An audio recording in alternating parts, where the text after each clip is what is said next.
Greetings and welcome back to Carl Anthony's Caribbean. It has been quite a bit of a hiatus. I live in Trinidad, and the carnival season really came with its own set of demands. This installment is actually going to not be from a Jamaican or Caribbean author, but it is of a British author writing on the Caribbean and Jamaica in particular. This is an excerpt from Ian Thompson's The Dead Yard, Tales of Modern Jamaica. And this is from the chapter Massa Day Done. Massa Day Done. Denzel Johnston is a black Jamaican living in Hull. Each August, on the anniversary of Wilberforce's birthday, he visits the Emancipator's house to pay his respects. Johnston had never imagined that he would end up in the abolitionists' hometown. "It's a strange irony, isn't it?" he said in his Jamaicanized East Yorkshire accent. "Me being down the road from Wilberforce." In his 4-room off Beverly Road, among the tiny model Spitfires and the display of gold victory medals, was a studio portrait taken of Denzel in royal blue RAF fatigues. "Kingston, 1945, the caption reads. Many young Jamaicans had fought and suffered in the Second World War and witnessed death on an unusual scale.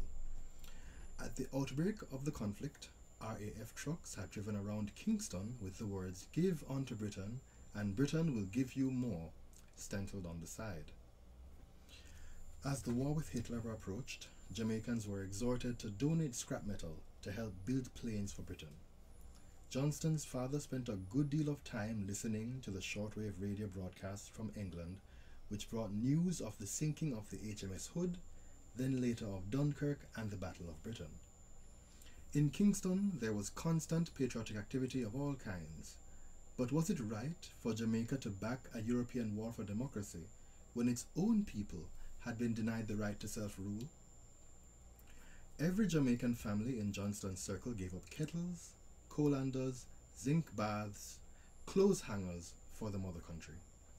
"We did all we could to help keep Jamaica British and keep Britain out of Hitler's harm," Johnston recalled. Jamaica, a subject country, was going to fight to the death for the freedom of Poland.